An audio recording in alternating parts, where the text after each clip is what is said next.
We're at Perth Harley-Davidson this morning picking up two brand new Pan Americas. It's the big adventure bike from Harley-Davidson. I'm very excited about it for two reasons. One, I haven't had a chance to ride one of these guys yet, but two, I'm picking up my first guest for the Freerider series.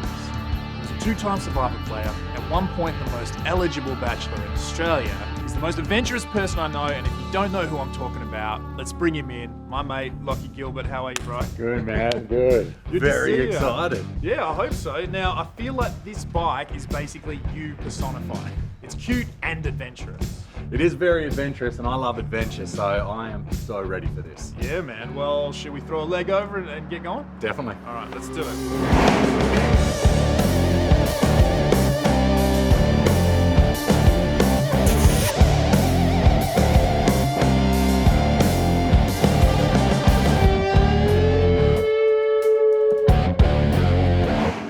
Have you been on any adventure where that stands out head and shoulders above the rest? Because for me, when I'm like been looking at what you're doing, and I saw you base jump out of the helicopter in the suit for Tara Cash. Man, that was so sick. Well, that was like some James Bond level of adventure right there. Well, that's what I was going for. It was so good. But has there been any of those like adventures that have really stood out where you think, oh man, that was the one, that was the... I've climbed a fair few volcanoes in Indonesia, but I got on this old bus, left Bali for East Java, packed with people for 6 hours. Then we went on scooters up this mountain, and I'm in this village in Java where I don't really know people. I'm the only Westerner there. And I'm about to climb the hardest, most technical volcano in Indonesia. And when you're saying climbing, like it's like rock climbing it, right? There's bits where you have to get in a harness and like have to abseil down and up. So it was pretty technical. And then you get to the top of this Mount Rowan, and it's just this massive crater. But that was a five-day trip. We spent 3 days on the mountain getting to the top, and then a day getting there and a day getting back. Oh, dude, that's awesome. And what about base jumps? Sketchiest base jump? I've jumped a few buildings all around Australia. I may or may not have jumped the buildings, but did a few in Indonesia that were just crazy. But the best one I'll never forget, it was in Norway, Trolltunga. It was like a 6-hour climb to get up the back of the mountain.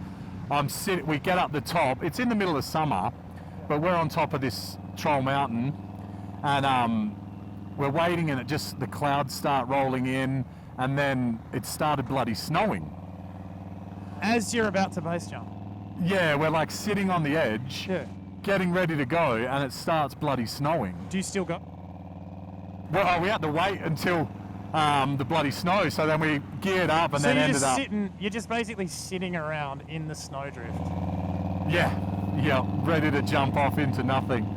And the problem was, you couldn't see, like you could see the edge, but you couldn't see... That sounds like it would be a problem.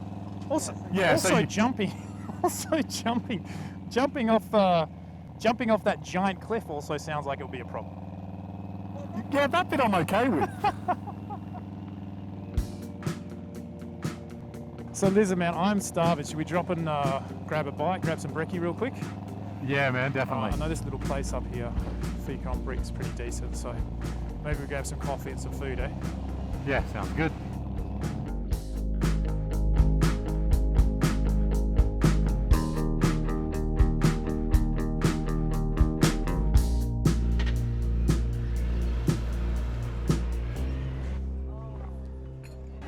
That's me. Beautiful. And a soy cap. Soy cap, living that vegan life now. Vegan. 80% vegan, mate. 80% vegan. 80%. Does that still count? I think it does. So what did you think of the bike, mate? Yeah, bike, amazing so far. I mean, everyone knows Harleys, but I like your kind of adventure bike or your roadster or something really quick and fast. And I've only just got into adventure bikes, and Harley just brought out this, so it's perfect. Have you ridden a Harley before? I've never ridden a Harley before. I mean, Right. yeah. Well, this is a pretty good place to start. Yeah, well, they brought out an adventure bike just for me. Look, you're a big adventure person, so it makes sense that bikes are a part of that, but what kind of got you started? Well, I grew up on a big farm. We grew up on 15 acres, so we had bikes, cars, everything. First time I rode a motorbike, I was 3 years old on a Pee Wee 50 with the training wheels and everything. Yeah. Oh, really? Yeah, training wheels and everything. 3 years old, flat out. I remember the one time I stood by it. And I grabbed it and just whiskey throttle. I wasn't even on it. I was just getting dragged, and then my knee smashed into a rock, and then I was just crying left in a field. So ever since then, I've loved motorbikes. Holy cow. Have you got something real specific in mind when you're looking for a bike? Because you have had a lot to do with sports bikes previously, right? So Yeah. you've ridden dirt bikes, sports bikes. Is adventure touring kind of the next? Definitely. Yeah. Phase? The next thing is, I mean, I've got a partner now, so I need somewhere comfy for them to sit on the back end. Yeah. But I want to do touring. I want to drive up to the Kimberley, go off-road, through water crossings, out in the middle of nowhere, get out the tent and just camp there. That's like I said, I've done the sport, fast, get in trouble, nearly die. I'm over that. Now I want a comfy, long journeys on the dirt road. Yeah, nearly dying. We don't want any of No, that. That's great. yeah, definitely not. Yeah, I think that's a good thing about the Pan Am's got that capability, right? Like you can do both. Hopefully we'll test that a little bit out. Yeah, We're trying to get some definitely. dirt roads in today. 3 years in Indonesia. There's actually a pretty interesting motorcycle culture in Indo. The thing with Indo and with the bikes and the scooters and everything, everyone's alert. It's not like here where everyone's just cruising. Everyone's got their head on a swivel. But one trip I got on my scooter, drove 8 hours on a scooter, so uncomfortable. But coming home, it's a two-way lane, and the trucks just overtake, and they do not care about scooters. So you be just hooking along, and this truck just turns out, and you're off onto the gravel, and yeah, it's pretty. They don't pretty look out hectic. for you. No, they do not. They just expect you to move, and then they will push you straight off the road. But I came off the road, was skidding all over the place, and that was after a 24-hour. All-nighter to go climb a volcano, and it was just a hectic trip. Holy so, cow, man. And scooters and stuff are the best way to get around Indo, really, right? the only Unless way you're to in a get truck around. and you just want to boss people. Yeah, all you over could, that. I don't know how people do cars over there. It's all about scooters. Is there many Harleys banging around in Indo? There is. Yeah. There's a Harley store there, but I don't know if they're a genuine Harley. There might be Garley or something, but there's a few Harleys that roll around, Harley-Davidson, but yeah. it's literally brr, brr, until you get out on the open road. Asia has this really cool kind of custom Harley-Davidson scene, especially to Japan, where Yeah. the guys do crazy custom work to the bikes. And I have seen some of the stuff in those. So Yeah. it'd be interesting to go and actually check out kind of what that scene looks like. Would at the be, moment. yeah. Because I feel like this bike might be a good one for Indo. Oh, it'd be perfect. I feel like I'm over-plugging the bike now. This would be a great bike to ride. Are we in selling the Indonesia. bike or what? Harley-Davidson Pan America, available now. Buy one. I find it fascinating, Indo, because there is so much adventure stuff involved around Indonesia, and that's the whole basis for your company, really, Yeah. that you were doing there, wasn't Yeah. it? I mean, I went to Bali as an 18-year-old kid, got drunk, never left Kuta, absolutely hated Bali. Went back a few years later, got out of Kuta and just realised Bali's just this amazing place, full of adventure, full of things to do. And if you get outside of the main tourist area, it's like a whole new Bali. What pushed that decision forward for you to want to actually live there? Well, I worked as an adventure guide all through Europe, and I just wanted to start my own company, wanted to be close to Australia, so Yeah. Bali was the obvious choice. Yeah, pretty close to WA too. It's easy to come back in and out. Yeah. Yeah, man. All right. Well, look. Should we get back on the road? You want to polish that coffee off, and we can hit it.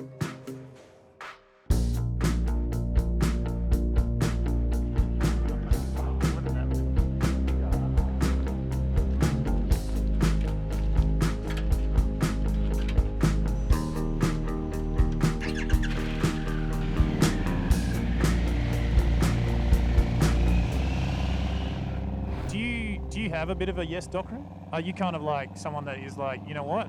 I say yes to anything that comes my way, or I've always said it was when I broke up with pretty much my first relationship. I was 22, and I said I'm just going to say yes to every single opportunity that comes up, and then that's took me over to Europe to play American football. I worked as an adventure guide in Spain, travelled all around the world, lived in Bali, went on 4 TV shows.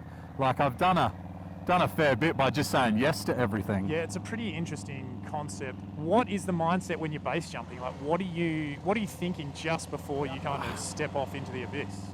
The jumping is kind of not the easy part because I still shit myself every time, but it's the whole process of going to the object, climbing to the top, walking to the exit, like deciding if you want to jump because of winds, who you're jumping with, where you're going to land.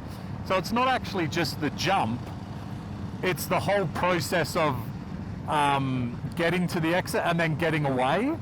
So the jump is the easy part. It's like whether there's security cameras, whether it's too sketchy, you need ropes to get down to it. So you just need to be ready for any change because the jump's always going to be the same. But you feel, when you're standing there, look, I haven't base jumped, but I've skydived, tandem. But don't you feel that invisible hand that's basically just pulling you back, not letting you do that? Like, do you ever struggle to push through that? You're just like, I'm straight out. Oh, no, I'll get to the edge and I'm like, all right, ready? 3, 2, what? Nah, just wait. Ready?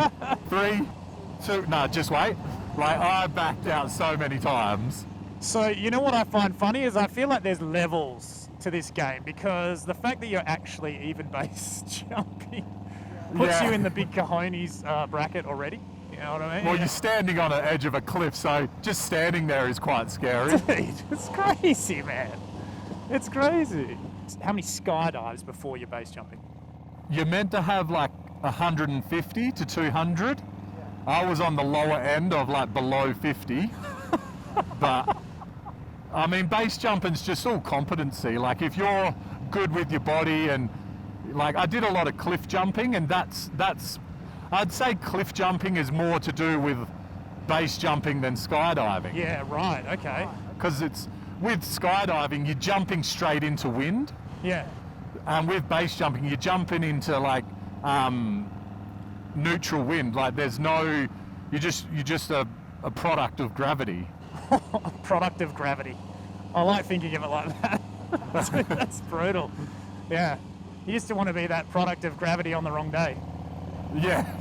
What's it been like after the show? Like, I think one thing about Survivor is you're competing.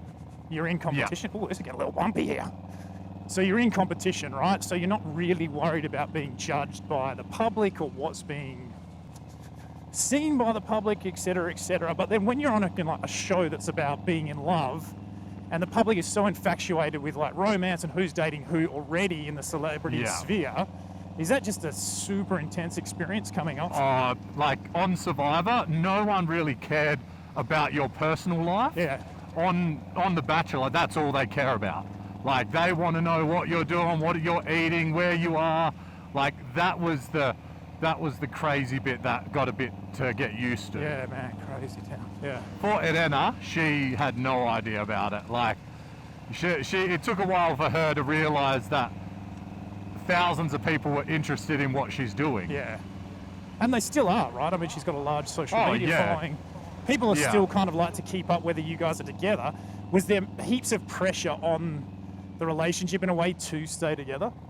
Oh, 100%. Like, you just, because like, you obviously want the show to work out and you want it to be, you want people that have watched it for 8 weeks to be like, okay, I've gone through this together. Yeah. Like, you want there to be a happy ending. And I was just lucky that it was really easy with Irena. Like, I could have ended up with someone else that we break up 3 months later and everyone's like, of course the show didn't work. But I mean, The Bachelor Australia is like, out of the 9 bachelors, 5 of them are still together. Mate, it's actually been awesome to see you again, to go for a ride. I love chatting to you, man. You're like one of my favourite people and I'm so happy for your success. I cannot wait to watch SAS. And for anyone watching or listening, if Bali has reopened, where can they find the adventure touring stuff you've been doing? Yeah, I mean, as soon as Bali opens, like I'm the guy to see. Like 4 Elements Adventure, we'll show you all the best places. Like we'll get over there, help out all the locals, and just live it up. And anything else we need to check out? Where can people find you? Mainly on Insta? Yeah, just find me on Instagram, Locklan Gilbert. keep up with all the lovey-dovey stuff. I'll try to put some adventure stuff in there as well. But There is a lot of canoodling on your Instagram. oh no, I know. You got to give the people what they want. I love it, man. Well, thanks very much for today. It's been awesome. I hope you enjoyed the Pan Am. They got a little bit dirty, didn't they? Oh, yeah, it got a little bit dusty, but that's what they're for. But this is a great bloody bike. But I've had an amazing time. Yeah, like you said, always a good time speaking to you. Well, thanks very much, my friend, and all the best for the future, eh? Cheers, mate. Cheers.